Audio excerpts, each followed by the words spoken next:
Hi, this is Dr. Perry Carpenter. I'd like to thank you for taking the time to join me on today's video. On today's video, we're continuing with session number 2 of our new series entitled The QME's Crystal Ball.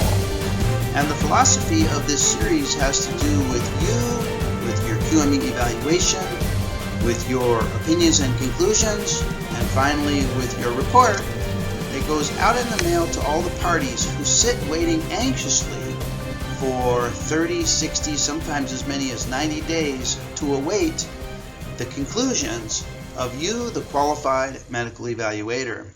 And in session 1 of this program, we talked about the tremendous responsibility that the parties place in you and place in us as qualified medical evaluators.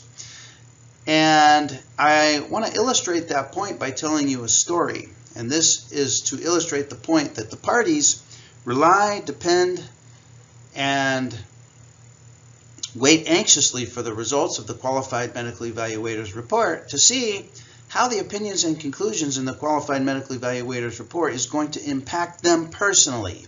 So I want to share with you a story that illustrates this point.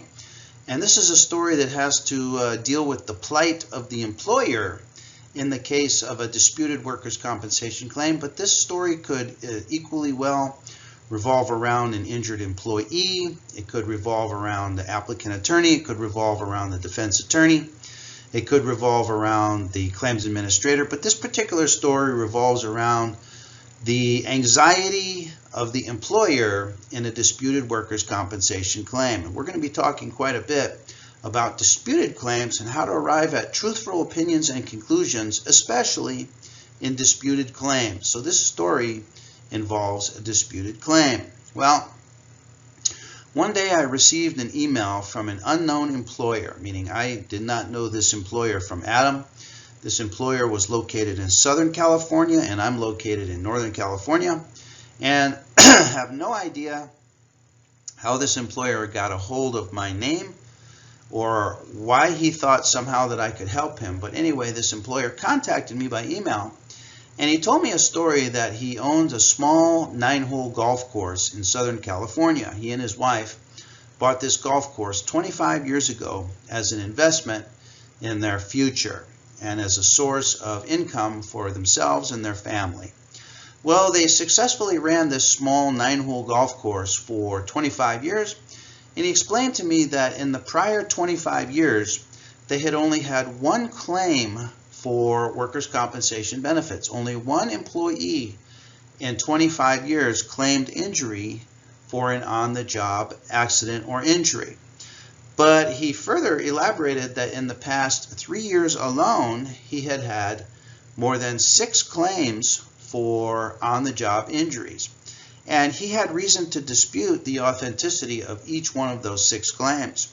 And he explained to me that the claims were killing the profitability of the golf course, and he and his wife feared for their future, and they feared for the solvency of the golf course. And finally, he explained that the last 2 claims for industrial injury, the most recent 2 claims for industrial injury, were circumstances wherein his employees were leaving the parking lot of a local Walmart store when they were greeted in the parking lot by a solicitor. And the solicitor in the parking lot of the Walmart store invited these 2 employees to come over to a booth. And at the booth, there was a banner across the top of the booth that said, "Free medical evaluations." And as these 2 employees arrived at the booth, they were given a clipboard and asked some questions, and they were encouraged to file claims for industrial injuries against the owner of the 9-hole golf course. In other words, these claims for industrial injuries were not initiated by the employees themselves. They weren't initiated as a result of a specific injury or accident that occurred within eyesight of witnesses or in the eyesight of the owner. These were claims that were initiated due to the encouragement of some solicitor in a parking lot.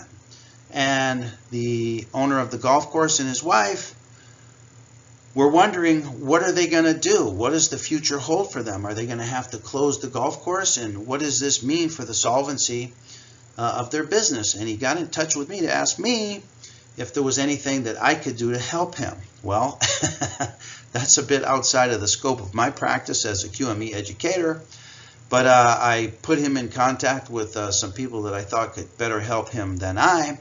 But I want you to imagine the owner of the golf course and his wife's hope and expectancy as they await the opinions and conclusions of the Qualified Medical Evaluators report. As we know, these claims for industrial injuries generally become denied claims, and still the law allows an injured worker to receive a qualified medical evaluation, to come to the QME evaluation and attempt to convince the evaluator that indeed an industrial injury occurred. Well, imagine the hope and expectancy that the owner of the golf course and his wife have, knowing that a qualified medical evaluation is scheduled, and certainly the qualified medical evaluator is going to get to the bottom of the situation and will clear it out and certainly opine that indeed there was no industrial injury, and in fact these industrial injuries were simply claims that were initiated out of an attempt to gain benefits of some sort. And the owner of the golf course and his wife wait, and they finally get their copy of the Qualified Medical Evaluation report. Can you imagine the hope and expectancy that they have that it's going to have, that the claim is going to have the proper, accurate, truthful outcome? And this is the hope and expectancy that all of the parties, injured workers, employers, claims administrators, applicant attorneys, defense attorneys, all parties await the Qualified Medical Evaluator's report with hope and expectancy that the Qualified Medical Evaluator is going to opine accurately. He's going to opine truthfully. He's going to bring the case to the perfectly natural outcome that's perfect for the case. And therein lies the dilemma for the Qualified Medical Evaluator. How can the Qualified Medical Evaluator discern the truth as to whether or not an industrial injury occurred? How can a Qualified Medical Evaluator discern the truth as to whether or not physical examination findings are true positive objective findings? How can the Qualified Medical Evaluator arrive at a permanent impairment rating for examinees that's accurate, that's truthful, that's an honest representation of the examinee's condition at the permanent and stationary date? How can the Qualified Medical Evaluator provide for apportionment approximate percentages, whether it be 90-10, 80-20, 70-30? How can the Qualified Medical Evaluator determine which percentages are accurate, which percentages are truthful, which percentages are the actual proper description of the examinee's true apportionment determination? How can the Qualified Medical Evaluator arrive at the truth on every single issue involved with the evaluation, such that when the Qualified Medical Evaluator drops his report in the mail, he can feel confident that no matter what happens, no matter which direction the case takes, the Qualified Medical Evaluator has provided the parties with opinions and conclusions that are accurate, that are as close as possible, without actually having a crystal ball, are as close as possible to the truth as possible? How can the Qualified Medical Evaluator do that? And that's the philosophy of this program. In today's discussion, I want to share with you how the Qualified Medical Evaluator can arrive at the truth on AOE, COE, industrial causation, or how the Qualified Medical Evaluator can answer the question, is this a case that's compensable or not? So I have some fascinating ideas to share with you today as we continue session 2 of our new series entitled The QME's Crystal Ball. So let's begin. Okay, so I want you to imagine this. I want you to imagine that you get a call for an evaluation, and you schedule the evaluation, and you arrive at the evaluation, and you get into the face-to-face interview with the examinee. Well, Let's just say that by the time you get to the face-to-face interview with the examinee, it's important that you know the direction of the case, and it's important that you know the disputed issues in the case. So just to review, we as qualified medical evaluators receive requests for evaluations under 3 labor codes. We receive cases under Labor Code 4060, under 4061, and 4062. And many of the cases that we're getting nowadays are cases that come to us under Labor Code 4060 for what is referred to in the law as the compensability exam. The compensability exam. And what the compensability exam is an examination typically for a claim that has been denied by the claims administrator, for which the examinee is allowed the privilege of receiving a qualified medical evaluation from us. And the purpose of the evaluation is for us to tell the parties whether the claim, the application for the claim, should be compensable or not. So these are the denied claims that rely on us as the qualified medical evaluator for a compensability decision, either thumbs up, AOE, COE, this qualifies as an industrial injury, or thumbs down, this does not qualify as an industrial injury. And some of the information that goes into this decision making of the qualified medical evaluator relies on the examinee's testimony. So therefore, it's important that we get an accurate and truthful assessment from the examinee's testimony. And in order to accurately determine whether or not an industrial injury actually took place or not, it requires a specific series of interviewing questions and techniques to get to the truth, to the bottom line, as to whether or not this actually qualifies as an industrial injury, or in the alternative, whether it does not qualify as an industrial injury. And I'm going to explain why this is now more necessary now and more prevalent now than ever before in our history of as qualified medical evaluators. So we're going to establish a little bit of groundwork about the AOE, COE determination. And we're going to talk about, first of all, the burden of proof of establishing an industrial injury. And then we'll talk about why so many claims are denied to begin with, and why we're receiving so many evaluation requests under Labor Code 4060.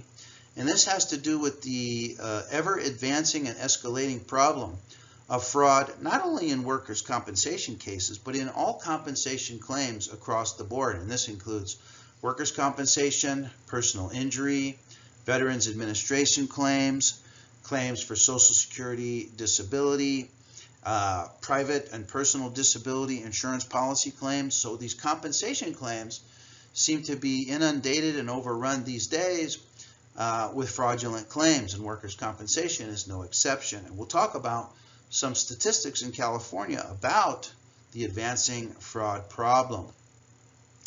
We'll talk briefly about how to do an EAMS case information search and the necessity of doing a case information search prior to your face-to-face evaluation with your examinee. We'll talk about the applicability of background searches on your examinee prior to the face-to-face evaluation. And then at the face-to-face evaluation, we're going to talk about an interview and interrogation technique that is so powerful, that will allow you to immediately discern the truth as to whether or not the examinee is telling the truth regarding an industrial injury, or whether the examinee is fabricating a claim for industrial injury. And this has to do with an interrogation technique known as the verifiability of details. And this is an interrogation technique that's now being used more and more in the insurance claims setting. And I have several adaptations to share with you as relates to the work that we do as qualified medical evaluators, and how to use the verifiability of details technique in the face-to-face evaluation with our examinee. Okay, so let's begin by talking about the burden of proof of establishing industrial injury. So when it comes to the burden of proof of establishing industrial injury, there's 3 labor codes that guide us in this determination. And the first one is Labor Code 3202.5. So let's just go through these codes one at a time. So according to LC 3202.5, they tell us that all parties and lien claimants shall meet the evidentiary burden of proof on all issues by a preponderance of evidence in order that all parties are considered equal before the law. Preponderance of the evidence means that evidence that when weighed with that opposed to it has more convincing force and the greater probability of truth. When weighing the evidence, the test is not the relative number of witnesses, but the relative convincing force of the evidence. So according to this code, the party who's making the assertion, in this case the assertion for an industrial injury, the party making the assertion, which is generally the examinee or the employee has the burden, the evidentiary burden of proof, and he must provide a preponderance of evidence to prove or to satisfy the evidentiary burden. And the preponderance of evidence means just that. Examples, reasons, support. The preponderance of evidence should be compelling evidence, and it should be voluminous evidence. And according to this description from Labor Code 3202, the compelling evidence is even more important than voluminous evidence. So the injured worker who's making an assertion for industrial injury must prove with compelling evidence, and hopefully compelling and voluminous evidence, that an industrial injury actually occurred. So the burden of proof for establishing industrial injury, according to this labor code, rests with the examinee or the employee. So according to the law, the burden of proof rests with the examinee. So how is the examinee going to meet the evidentiary burden of proof with compelling and voluminous evidence? How is the employee going to do that? Well, one of the ways that the employee attempts to do that is by meeting with us as qualified medical evaluators and providing testimony to us that will attempt to convince us that an industrial injury indeed occurred. And we'll talk about that process and how to handle that process as we go here. Now, Labor Code 5705 reinforces Labor Code 3202.5 and tells us that the burden of proof rests with the party or lien claimant holding the affirmative of the issue. So it's the employee that holds the affirmative of the claim for industrial injury, and therefore the burden of proof rests upon the employee to prove with a preponderance of evidence that an industrial injury actually occurred. Now, notice that nowhere in this description of Labor Code 5705 does the burden of proof rest with the qualified medical evaluator. And this is what I find, that many times qualified medical evaluators assume the employee's burden. They put the burden up on their own back and attempt themselves to prove that an industrial injury occurred. And in my opinion, and I'm encouraging you, that that is a mistake. The burden of proof is clear. The law tells us clearly that the burden of proof rests with the employee. So it's the employee's legal obligation to meet their evidentiary burden. So don't you, as the qualified medical evaluator, assume their burden for them. The examinee must prove to us, in these cases of denied claims, must prove to us, they must convince us and prove to us that we need to opine in their favor, FOR, industrial injury, FOR, AOE, COE. The injured employee or the employee claiming injury must prove it with a preponderance of evidence to who? To us as the qualified medical evaluator. Okay? Okay, and then finally, Labor Code 3600 gives us some instruction as to how to handle post-employment claims. Claims for industrial injury that are filed post-employment, which means after the employee has separated from the employer. So, and we're going to talk at great length about post-employment claims in just a few moments. But according to Labor Code 3600 Section 10, it tells us that except for psychiatric injuries, when the claim for compensation is filed after notice of termination or layoff, after notice of termination or layoff, in other words, the employee gets a notice on November 1st that on January 1st there will be no longer work, they will be laid off, and the employee then files a claim for industrial injury on December 1st. Okay, so this is filed after notice of termination or layoff, including even a voluntary layoff. And the claim is for an injury occurring prior to the time of notice of termination or layoff. So the employee receives a notice on November 1st that effective January 1st they're going to be laid off.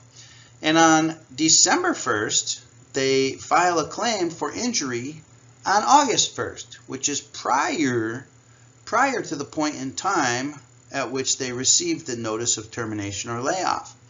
Labor Code 3600 tells us that no compensation shall be paid. No compensation shall be paid unless the employee demonstrates by a preponderance of evidence that one or more of the following conditions apply. Now, who does it tell us has to demonstrate by a preponderance of the evidence? It's the employee, it's not the QME.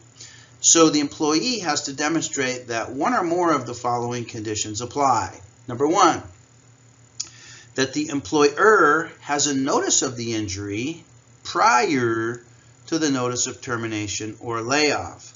So how would the employee prove this? The employee would have to bring some copy of some document, or the employee would have to subpoena his file at the employer, or somehow the employee has to prove that the employer had notice of the injury prior to November 1st when the employee received the notice of termination or layoff. Number two, the employee's medical records, which existed prior to the notice of termination or layoff, contain evidence of the injury. And I had a case like this one time where the medical records for 1 year prior to the employee's separation from her employer, for 1 year, this employee was attending treatment visits with her primary care physician for symptoms related to her cumulative trauma exposure at work as a hairstylist. So this employee was actually able to prove that there was evidence of the injury in her medical records. But it's the employee that has to prove this. So let me ask you, if it's the burden of the employee to prove evidence of the injury in their prior medical records, can we rely on the claims administrator to subpoena those medical records? Is the claims administrator going to be enthusiastic and encouraged to subpoena all of the employee's prior medical records? Well, probably not. Probably not. It's the burden of proof rests with the employee, okay? So don't you assume the burden as the qualified medical evaluator. If the employee insists that they've been treating with their primary care physician and those medical records would evidence the injury, then the employee has to bring those medical records to the attention of the parties through the proper channels. Section C tells us that for specific injuries, the date of injury is after the date of notice of termination or layoff, but prior to the effective date of the termination or layoff. So in this case, in this example, this would be an employee who received notice of termination or layoff on November 1st and is expected to be laid off on January 1st, and then they suffer an industrial injury on December 1st. Okay, that would satisfy this condition. And then for cumulative trauma injuries, the date of injury is subsequent or after the date of the notice of termination or layoff. And this is a bit difficult and complex, and we won't go into great detail into this, only to say that this is the loophole that allows many of the post-termination, post-employment cumulative trauma claims that we are getting now as qualified medical evaluators that come to us as denied claims for which an AOE-COE determination is required. Okay? But notice in all three of these labor codes, the burden of proof rests with the party holding the affirmative of the issue, which is the injured worker. So how is the injured worker going to possibly prove their claim? Well, one of the ways they attempt to prove their claim is by coming to us for a qualified medical evaluation where they can provide their testimony to convince us as the qualified medical evaluator that an industrial injury actually occurred. Rarely does an injured worker come to the qualified medical evaluation with some proof to satisfy Section A. Rarely do they come to the evaluation, or rarely do they bring to the attention of the parties Section B, their medical records. Rarely do they prove that a specific injury took place. Rarely do they prove that a cumulative trauma injury took place. They rarely bring these items that would help support their evidentiary burden. Rather, they come to the qualified medical evaluation solely with their testimony. Thus, for us as qualified medical evaluators, it's essential that we get to the truth and that we establish the truth through the examinee's testimony. And I want to share with you in today's discussion exactly how to do just that. So before we get to that, let me just illustrate the principles contained within these three labor codes and reiterate that the burden of proof, the evidentiary burden of proof, rests with the party holding the affirmative of the issue, which in the case of a claim for industrial injury is the employee, or in our case is the examinee. So let me just illustrate this with a story. I once had an examinee who had an accepted claim for industrial injury, and he filed another claim for industrial injury and also personal injury, as he stated that one day he was attending a medical treatment visit with his primary treating physician under the workers' compensation claim. And as he left the office of the primary treating physician, he got in his car and he went to merge on the on-ramp of the freeway when he claimed he was rear-ended while he was in standstill traffic on the freeway heading home from a medical treatment visit under the workers' compensation claim. And he claimed that after the rear end impact, he was transported to a local emergency room where he was treated and attended and released from care. And because he was, according to him, leaving a medical treatment visit associated with the workers' compensation claim, that this second subsequent injury, which involved a rear impact automobile collision, this qualified as a new industrial injury for which he was claiming benefits. Okay, so that's the story. Well, I saw that in the medical records there was no report from the primary treating physician on the date that he claimed he had a treatment with the primary treating physician and on the date that he claimed he was rear-ended on the freeway. In the medical records that I received, there was no medical records from the emergency room to corroborate his story that he was treated medically following the motor vehicle collision at the local emergency room. In other words, in the medical records that I received from the claims administrator, there was no corroboration of this automobile injury, no evidence that he qualified for a new injury under the workers' compensation claim. Well, is that a surprise? Can we count on and rely on and expect the claims administrator to provide these types of documents that would then authenticate a second industrial injury? Lo and behold, there were no such medical records in the medical records that I received. Well, he insisted that indeed he had a treatment visit that day with the primary treating physician, and he elaborated in great detail. We're going to talk about details as we go here, but he elaborated in great detail about the sequence of events that occurred during the course of his treatment visit with the primary treating physician, and he elaborated in great detail about the sequence of events that led to the motor vehicle collision. And his testimony was compelling, and it was voluminous, and He seemed quite believable and quite sincere to me, but I remembered that the law requires that the burden, the evidentiary burden, rests on the employee, and that the employee must prove with a preponderance of evidence beyond just his testimony, okay, beyond just the testimony, that he qualifies for a second industrial injury. So in my report, I opined against a second industrial injury, even though his testimony was quite compelling. Why did I do that? Because I did that because the employee failed to prove to me that he had a medical treatment visit that day with the primary treating physician, that he was transported to the local emergency room and received medical treatment at the local emergency room. He had failed with me to meet his evidentiary burden of proof for the second industrial injury. So what could I do? Could I assume his burden and opine for FOR industrial injury? That's not what the law requires. The law requires that the employee carry their own evidentiary burden. So I opined against AOE COE for the second industrial injury. Guess what the employee did when he received my report? Guess what he did? He got, shall we say, ticked off.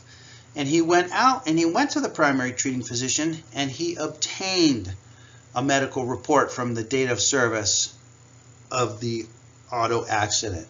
He went to the local emergency room and he obtained his medical records, which indeed documented medical treatment following a motor vehicle collision. The employee went out of his way and under his own effort obtained the missing documents to prove the industrial injury. And guess what? When I was presented with those documents, I was satisfied that the employee met his burden of proof, and I changed my opinion. And I had no problem to do it because he indeed proved that with a preponderance of evidence, an industrial injury actually occurred. So remember the take-home message. Do not assume the burden for the examinee. The burden firmly rests in three laws. Three laws tell us that the evidentiary burden remains with the employee. So many qualified medical evaluators will unknowingly assume the burden of the employee, and they'll use phrases in the report such as absent evidence to the contrary. Absent evidence to the contrary. Now, a phrase like absent evidence to the contrary indicates that some other party has to disprove the affirmative issue. It's up to some other party to provide evidence that would disprove the examinee's testimony, and that's putting the cart in front of the horse. It's the employee that must prove with a preponderance of the evidence the affirmative of the issue. So don't assume the burden for the examinee. Okay? So let's talk about how this burden of proof portrays out in the examinee's testimony in these denied claims, and why these denied claims are such a problem in the state of California now due to increasing frequency of filing of fraudulent claims. So when the claims administrator receives a claim for an industrial injury, what is the claims administrator going to do? The claims administrator takes this application for a claim and puts it through an algorithm to identify the possibility of red flags associated with the claim. When the claims administrator becomes concerned over the veracity of the claim due to the presence of red flags, many times this causes the claims administrator to deny the claim, to give the claims administrator a period of time to investigate the claim and to decide whether to accept the claim or not. So these claims come to us under the Labor Code 4060 compensability evaluation. And we're now seeing more and more denied claims that at any time ever in our history as qualified medical evaluators. And the reason these claims are denied is because the claims administrator has some trouble, has some difficulty, has some apprehension, has some reluctance to accept the claim. So this raises the question, what kind of claims do claims administrators readily accept? And what types of claims, what type of circumstances surrounding the claims causes claims administrators to deny the claim? Claims administrators deny claims that have associated red flags, that are suspicious claims, that are concerning claims. So this raises the issue of fraudulent claims in the state of California. Does it come as a surprise to you that there is concern in the state of California for fraudulent claims? Well, I'm here to tell you that there's much information out there now, and I'm going to share with you the 2017 RAND study, which informs us that fraudulent claims are at an all-time high here in California. Well, guess what? We're getting these claims. We're getting these evaluations. They come to us under Labor Code 4060. And it's our job as qualified medical evaluators to give either a thumbs up or a thumbs down to AOE or COE. So it's essential that we get to the truth of what actually happened and determine if an industrial injury actually occurred or not. So I want to share with you some information from the AMA guides and share with you what the AMA guides have to say about suspicious claims. And then I want to share with you some information from the 2017 RAND study in order that you understand the magnitude of the problem and therefore the seriousness of your medical decision making as a qualified medical evaluator, and how it's essential that you provide an opinion that's accurate. It's an accurate description as to whether or not an industrial injury actually occurred or not. So let's talk first and see what the AMA guides have to say about suspicious claims. Okay, so let's go to the AMA guides, and I want to share with you some references from Chapter 18 of the AMA guides. And I wonder how many of you have ever read this section in the AMA guides. This comes from Section 18.7 in Chapter 18. And Section 18.7 is the very last section in Chapter 18. And Chapter 18 is the very last chapter in the book. So it's interesting. In the very last section of the very last chapter of the book, after the AMA guide spends 18 chapters teaching us how to perform physical examinations and how to provide for permanent impairment ratings for injured persons, they tell us, almost as an afterthought, in the very last section of the book, they tell us, oh yeah,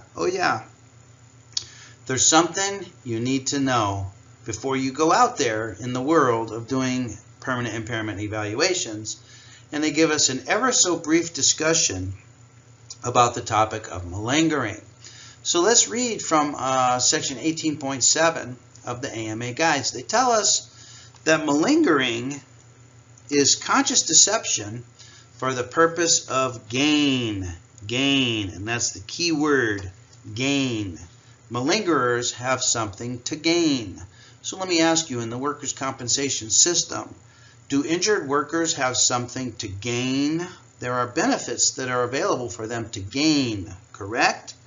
So wherever there's potential for gain, there is also the potential of malingering. Now, most authorities declare that malingering is quite uncommon. There appear to be few data regarding its frequency. However, even though there's few data, the AMA guides do cite 3 references to tell us what is known about the frequency of malingering. So according to Fishbane reviewed literature suggesting that malingering is present in 1.25 to 10.4% of individuals with chronic pain. Well, by the time examinees come to the permanent and stationary evaluation, the majority of them, would you agree, the majority come to us in the qualified medical evaluation with some form of chronic pain. Even these denied cases that come to us 60, 90, 120 days after the claimed date of injury and they're still in pain, they have what can be referred to as chronic pain.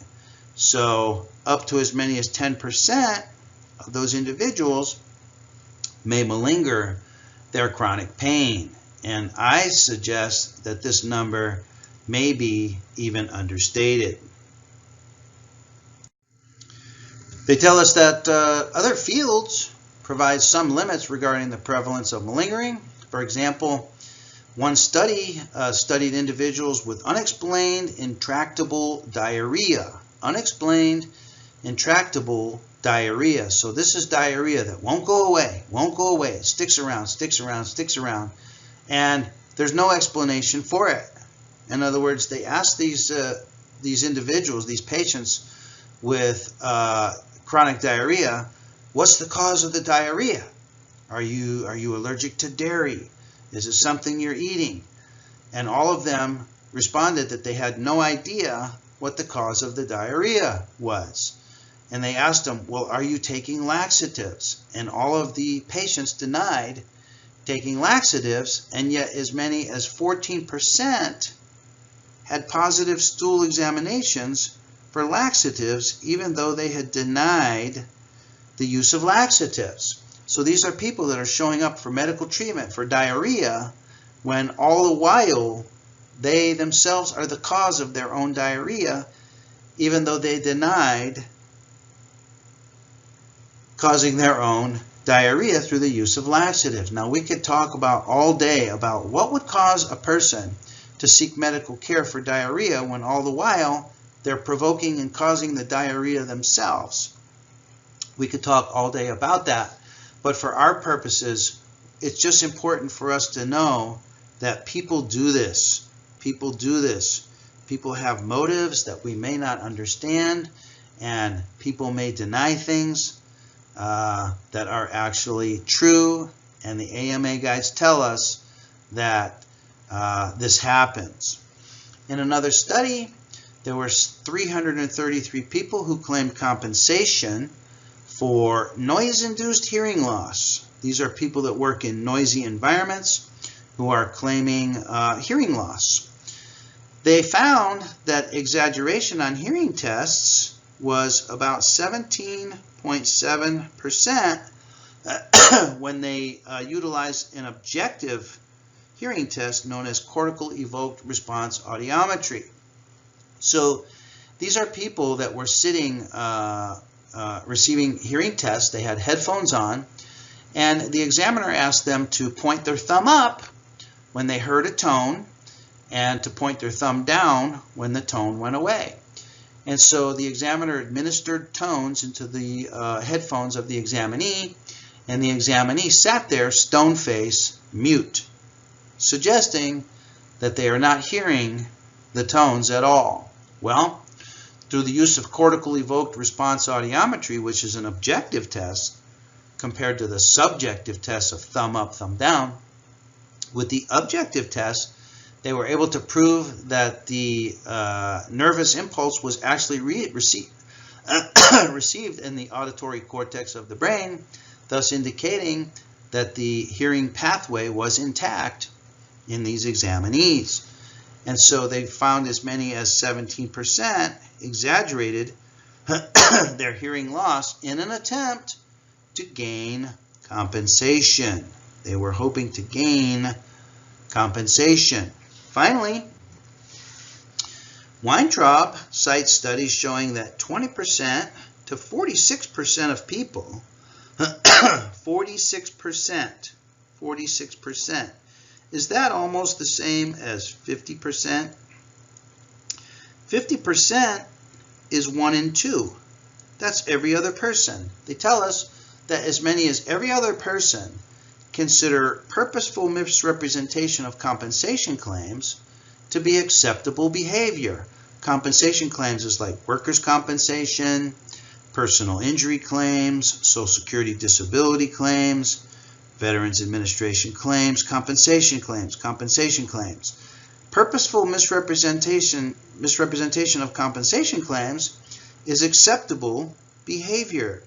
It seems that, according to Weintraub, that something takes place in the mind of an individual that makes it okay to use a little exaggeration, to use a little bit of hyperbole, to employ purposeful misrepresentation in compensation claims, such as workers' compensation claims that we're involved with. And it seems that in California, this number may even be higher, but according to Weintraub, this is as much as every other person.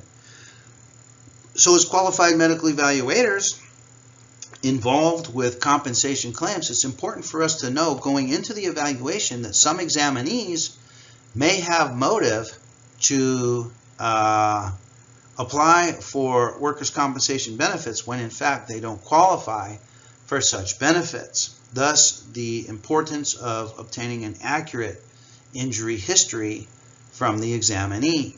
Okay? Well, let's talk now about what the 2017 RAND study has to say about fraud in workers' compensation claims in the state of California. So in 2017, a study was published by the RAND Corporation, and the study was entitled Provider Fraud in California Workers' Compensation. And this had to deal with fraud being generated by medical treatment providers rendering treatment to employees claiming industrial injury in the state of California. So I want to read to you a couple of key passages from this RAND study. So some representatives of employers, insurers, third-party administrators, and regulators voiced 4 related concerns at these roundtable discussions. First, the initial diagnosis and much of the subsequent treatment for post-employment claims can take place outside of the oversight of the employer's MPN and the internal UR process, which is oversight that would have likely been in effect had the injury been discovered during employment. So this is one of the strategies for filing a post-employment claim, is that it can escape the oversight of these internal processes. Second, post-employment medical liens were said to have the potential to accumulate rapidly following an employer's denial of compensability, a claims denial that is made more likely by the fact that the alleged discovery of the condition came about months or even years after the end of employment. So here the RAND study is dealing with provider fraud relating to the filing of many claims filed post-employment. These are known as the post-employment claims. And here the RAND study focuses primarily on post-employment cumulative trauma claims. Third, some representatives asserted that when the accumulated value of the liens is sufficiently large, employers have little option other than to settle such liens, even when the legal and medical basis for the overall compensation case or the liens themselves is believed to be weak. And finally, they implied that in at least some instances, the claim value of some post-employment liens when presented appeared to be inappropriately inflated beyond what might be expected given the nature of the alleged injuries or illnesses and the typical course of treatment for such conditions. They said that the unusual volume of post-employment medical liens, originating from a relatively small number of medical providers who repeatedly settled such liens for a mere fraction of their asserted value, justifies suspicions of fraudulent behavior. So what we have here is we have claims administrators receiving a large volume of claims for industrial injury. And these claims for industrial injury are coming long after the employee has separated from the employer. So these are post-employment claims. Well, claims administrators have a tendency by reflex action to deny these claims to allow them some time to investigate the claim.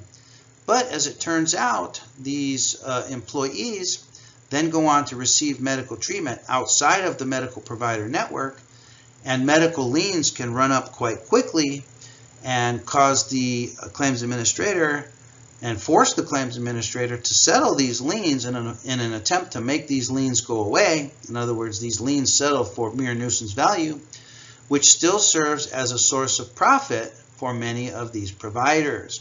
So there's a concern that even when these claims are denied, there's a source of profit for many providers, and it raises the suspicion that these claims are fraudulent. Well, guess what? As qualified medical evaluators, we're getting these claims. These are the claims that are causing our phones to ring every day. These are denied claims, and we're getting these claims under Labor Code 4060. So it's important that we be able to obtain an accurate history of injury from the examinee, and we'll talk about exactly how to do that here in just a few moments. With regards to these liens, they tell us that in Los Angeles County, medical treatment liens in these denied post-employment cumulative trauma claims, they settle for just 10 cents on the dollar, reduced from about $45,000 on average in claimed services and supplies to about $4,700 in actual payments. So the examinee receives medical treatment outside the medical provider network. The medical treatment liens accumulate quickly, and then this causes the claims administrator to settle these liens for nuisance value, which comes to about 10 cents on the dollar. Well, the RAND study speculates that one would assume that healthcare providers continually losing about 90% of the asserted value of their services by offering to front the cost of care for their patients would cease their laudable generosity at some point, but the flow of liens seems to continue unabated. And they tell us later on in the RAND study that there's about 30,000 of such liens filed on a monthly basis in the state of California. 30,000. So this is a pipeline of cases that we're getting as qualified medical evaluators. This is not a trickle of cases. This is a pipeline. They tell us that these facts give rise to a suspicion that the high dollar liens that certain providers in certain regions generate might not accurately reflect services actually rendered, and they were filed primarily for the purpose of forcing the insurer to settle for what appears to be mere nuisance value, but instead could be a significant source of profit. How can it be a significant source of profit? It can only be a significant source of profit if the services that were billed were never actually even rendered. They tell us, in other words, there's reason to believe that the frequency and severity of cumulative trauma claims in Southern California are being largely driven by intentionally fraudulent acts rather than genuine instances of appropriate medical treatment for industrially caused cumulative trauma that was first discovered post-employment. So the claims administrators, upon receipt of these claims, they raise up red flags. And this causes the claims administrator to deny these claims, and then we as qualified medical evaluators see these examinees in the face-to-face evaluation as the examinee comes to us in an attempt to convince us that an industrial injury actually occurred, which would then open up the flow of benefits and allow the claim to continue to its full resolution.